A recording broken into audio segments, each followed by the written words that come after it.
MP board class में आप सभी का हार्दिक स्वागत है। बच्चों, इस वीडियो में हम एमपी बोर्ड के कक्षा 9वीं के गणित के अध्याय 1 संख्या पद्धति की प्रश्नावली 1.5 के सभी प्रश्नों को हल करेंगे और बहुत आसानी से समझेंगे कि प्रश्नावली 1.5 के प्रश्नों को कैसे हल करना है। और वीडियो को आप अंत तक देखिए, पूरा देखिए, जिससे प्रश्नावली 1.5 के आपके सारे कंसेप्ट क्लियर हो जाएं। बच्चों, एमपी बोर्ड ने अब एनसीईआरटी का सिलेबस लागू कर दिया है, तो ये वीडियो जो है एनसीईआरटी के सिलेबस पर ही आधारित है, जो कि एमपी बोर्ड ने लागू किया हुआ है। बच्चों, अगर आप हमारे एमपी बोर्ड क्लास चैनल पर नए हैं और आपने अभी तक अगर हमारे चैनल को सब्सक्राइब नहीं किया है, तो सब्सक्राइब बटन को दबाकर हमारे चैनल को सब्सक्राइब कर लें और बेल आइकन को भी दबा दें, जिससे आपको हमारे चैनल के नए नए वीडियोस के नोटिफिकेशन सबसे पहले मिलेंगे। और जब भी आप यूट्यूब पर सर्च करोगे वीडियोस को, तो हमारे चैनल के वीडियोस आपको ऊपर नजर आएंगे। और आपको इस अध्याय का कोई भी वीडियो देखना है तो आप आई बटन पर क्लिक करें।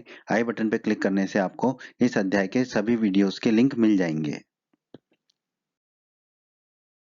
प्रश्न 1, बताइए नीचे दी गई संख्याओं में कौन कौन परिमेय संख्या है और कौन सी अपरिमेय संख्या है। भाग 1 में हमसे पूछा गया है 2 माइनस अंडर रूट 5 परिमेय संख्या है या अपरिमेय संख्या है। हम देखते हैं। दो दो तो हमारा परिमेय संख्या होता है, पूर्णांक भी होता है। और अंडर रूट 5 हमें पता है हमारी एक अपरिमेय संख्या है, इरेशनल नंबर है। हमने नियम पढ़ा था, एक परिमेय संख्या और एक अपरिमेय संख्या को जोड़ा या घटाया जाए तो जो उत्तर होता है वो होता है अपरिमेय संख्या। तो उस हिसाब से हम देखें तो 2 जो कि एक परिमेय संख्या है और अंडर रूट 5 जो कि एक अपरिमेय संख्या है, तो एक परिमेय संख्या में से हम दूसरी अपरिमेय संख्या को घटा रहे हैं, तो हमारा जो उत्तर आएगा वो होगा अपरिमेय संख्या, इरेशनल नंबर। तो इस प्रश्न का उत्तर है अपरिमेय संख्या। भाग 2, यहाँ पे हमें पूछा है 3 plus under root 23 minus under root 23 परिमेय संख्या है या अपरिमेय संख्या है। तो इस प्रश्न का उत्तर देने के लिए पहले हम दी हुई संख्या को हल करेंगे। 3 plus under root 23 minus under root 23, bracket को हम खोलेंगे तो हमें मिलेगा 3 plus under root 23 minus under root 23। Under root 23 से अंडर रूट 23 कट जाएगा तो हमें मिलेगा 3। हम जानते हैं दोस्तों 3 एक हमारा पूर्णांक है, पूर्णांक मतलब कि परिमेय संख्या। तो जो प्रश्न हमें दिया गया है 3 plus under root 23 minus under root 23, उसका उत्तर होगा परिमेय संख्या, रेशनल नंबर। एक भाग 3, इस प्रश्न में हमसे पूछा गया है 2 गुना अंडर रूट 7 बटे 7 गुना अंडर रूट 7 जो है परिमेय होगा या अपरिमेय। तो पहले हम दी हुई संख्या को हल कर लेते हैं। जब हम इन संख्या को हल करेंगे तो अंडर रूट 7 से अंडर रूट 7 कट जाएगा तो हमें मिलेगा 2/7। 2/7 को हम p बटा q के रूप में लिख सकते हैं। और यहाँ पे 2 एक पूर्णांक है और 7 भी पूर्णांक है, इसका मतलब p और q दोनों ही हमारे पूर्णांक हैं। तो इस प्रकार 2/7 जो है वो एक परिमेय संख्या कहलाएगी। तो जो हमारा उत्तर होगा वो होगा परिमेय संख्या। प्रश्न 1 भाग 4, इस प्रश्न में हमसे पूछा गया है 1/√2 परिमेय संख्या होगी या अपरिमेय संख्या होगी। देखते हैं। एक हम जानते हैं एक पूर्णांक होता है, यानी कि एक परिमेय संख्या होती है। अंडर रूट 2 हम सभी जानते हैं एक अपरिमेय संख्या है। एक अपरिमेय संख्या के साथ एक परिमेय संख्या का गुणनफल या भागफल अपरिमेय होता है। तो जो हमसे सवाल में पूछा गया है 1/√2, तो एक यहाँ पे परिमेय संख्या है और अंडर रूट 2 अपरिमेय संख्या है। तो एक परिमेय संख्या का एक दूसरे परिमेय संख्या के साथ भागफल या गुणनफल जो है वो अपरिमेय होता है। तो इस प्रश्न का उत्तर होगा हमारा अपरिमेय संख्या। प्रश्न 1 भाग 5, यहाँ हमसे पूछा गया है 2 पाई, 2 गुना पाई परिमेय होगा या अपरिमेय। हम जानते हैं 2 एक पूर्णांक है, यानी कि एक परिमेय संख्या है। पाई जैसा कि हम जानते हैं, हमने कहा था, याद रखना है, एक अपरिमेय संख्या है। एक अपरिमेय संख्या के साथ एक परिमेय संख्या का गुणनफल या भागफल अपरिमेय संख्या होता है। तो 2 गुना पाई यानी कि 2 एक परिमेय संख्या का दूसरे अपरिमेय संख्या के साथ गुणनफल क्या होगा? अपरिमेय संख्या। यही हमारा उत्तर है दोस्तों। प्रश्न 2 भाग 1, इस प्रश्न में हमें 3 प्लस अंडर रूट 3 गुणा 2 प्लस अंडर रूट 2 व्यंजक को सरल करना है। देखते हैं हम इसे कैसे सरल करते हैं। बहुत ही आसान है। 3 और 2 का गुणा करेंगे तो क्या आएगा हमारा 6। फिर 3 का गुणा करेंगे अंडर रूट 2 से तो हमारा क्या आएगा 3 अंडर रूट 2। फिर अंडर रूट 3 का गुणा करेंगे हम 2 से तो हमारा क्या आएगा 2 गुणा अंडर रूट 3। फिर अंडर रूट 3 का गुणा करेंगे अंडर रूट 2 से तो हमारा आएगा अंडर रूट 3 गुणा अंडर रूट 2। अब हम इसे और सरल कर लेते हैं। 6 को 6 ही लिखा, 3 अंडर रूट 2 को 3 अंडर रूट 2 लिखा, 2 अंडर रूट 3 को 2 अंडर रूट 3 लिखा और अंडर रूट 3 गुणा अंडर रूट 2 को हमने लिखा अंडर रूट 6। यही हमारा उत्तर है इस प्रश्न का। प्रश्न 2 का भाग 2। इस प्रश्न में हमें पूछा है 3 प्लस अंडर रूट 3 गुणा 3 माइनस अंडर रूट 3 व्यंजक को हमें सरल करने के लिए कहा गया है। सूत्र देख लेते हैं। a प्लस बी गुणा a माइनस बी होता है a square minus B square. बहुत ही ज्यादा जरूरी सूत्र है ये, और ये सूत्र आपको जीवन भर काम आने वाला है। अब हम देखते हैं यहाँ पर a क्या होगा और b क्या होगा। a होगा हमारा 3, आप प्रश्न में देखें a होगा 3 और b होगा हमारा अंडर रूट 3, b होगा हमारा अंडर रूट 3। अब a और b के मान को हम सूत्र में रख लेते हैं। a और b के मान को हमने सूत्र में रखा तो हमारा a स्क्वायर होगा 3 का स्क्वायर और b स्क्वायर होगा अंडर रूट 3 का स्क्वायर। तो 3 का स्क्वायर क्या होगा 9, अंडर रूट 3 का स्क्वायर क्या होगा 3, तो 9 माइनस 3 हमारा हो जाएगा 6। यही हमारा उत्तर है इस प्रश्न का।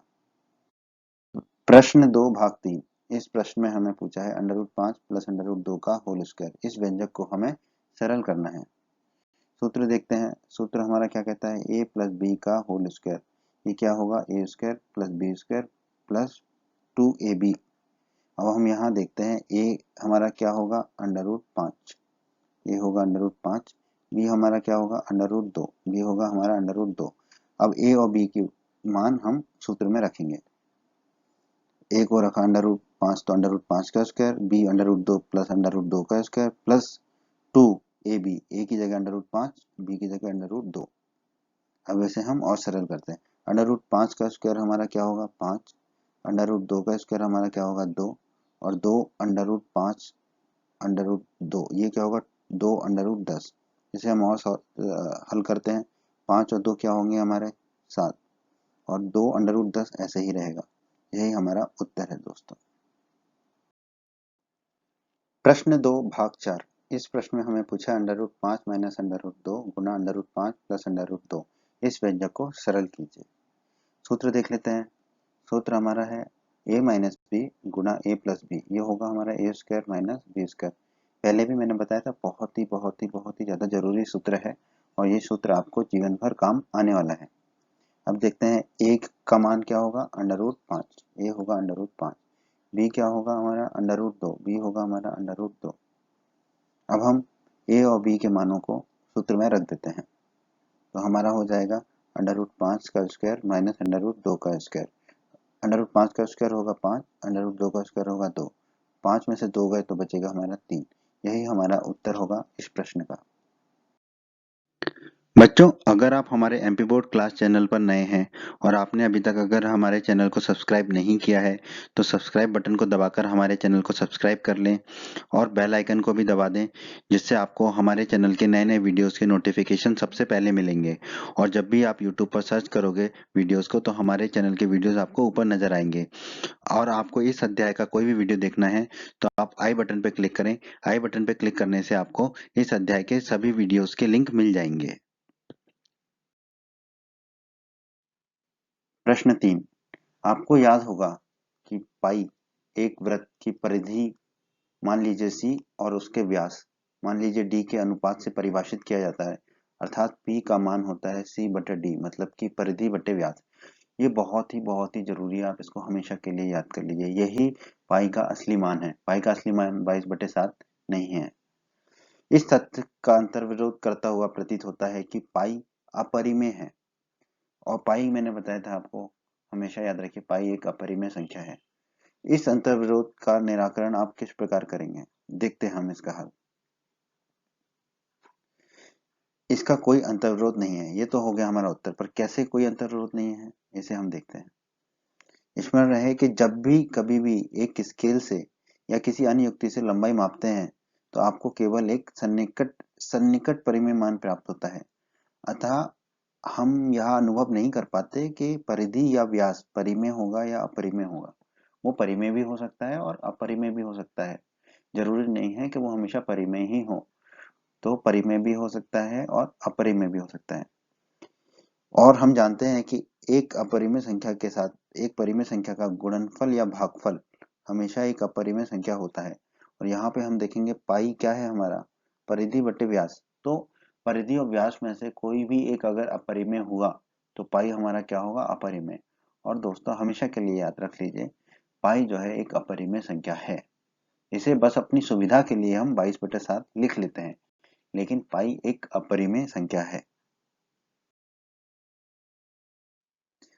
प्रश्न 4, संख्या रेखा पर √9.3 को निरूपित कीजिए।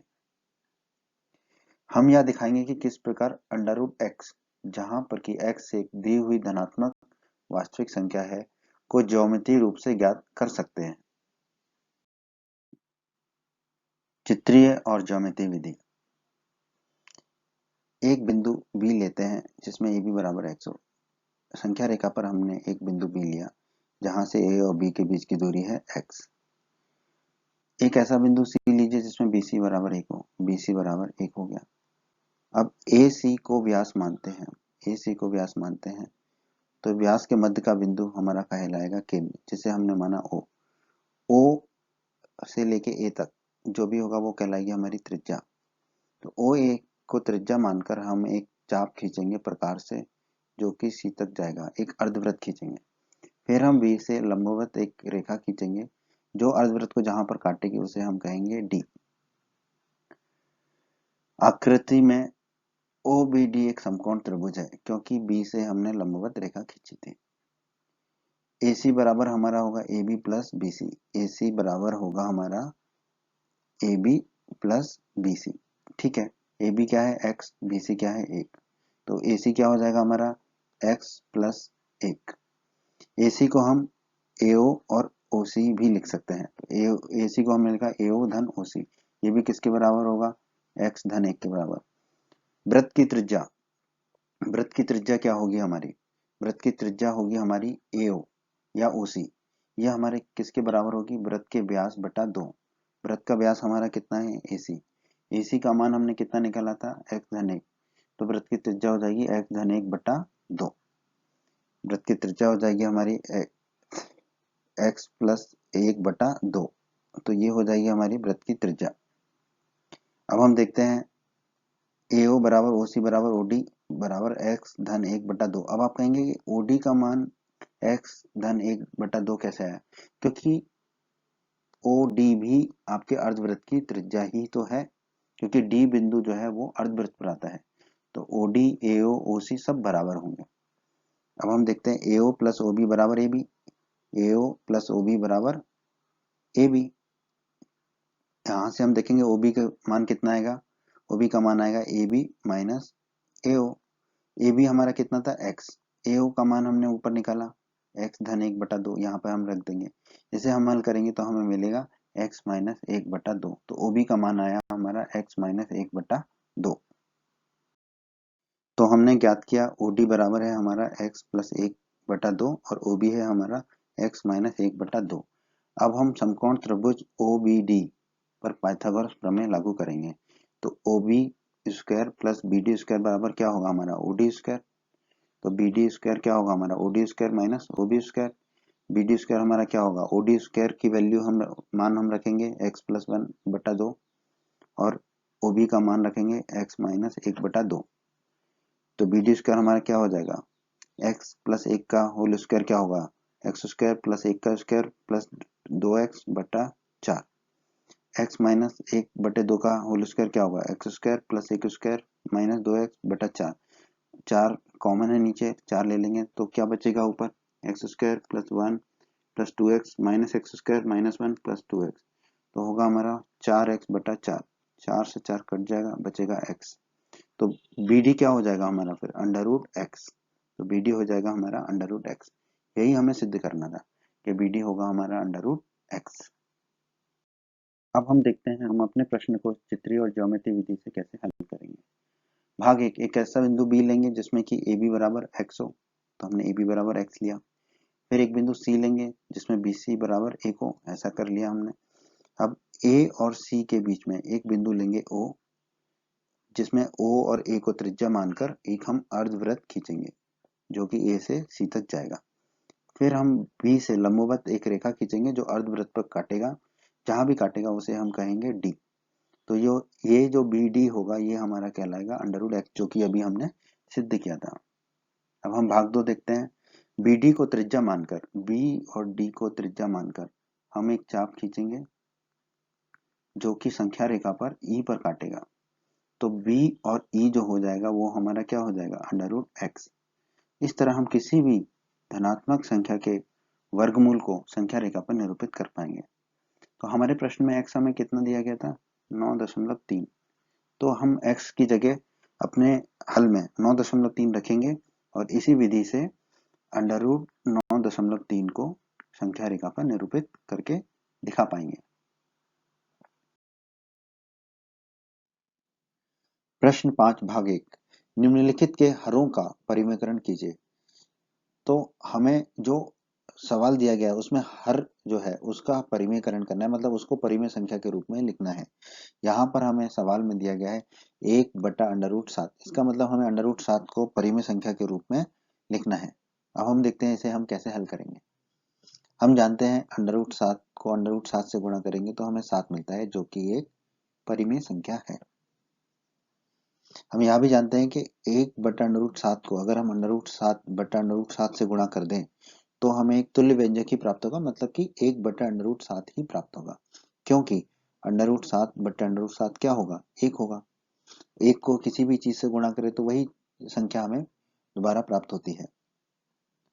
तो हमें जो दिया गया है 1/√7 उसको हम √7/√7 से गुणा करेंगे।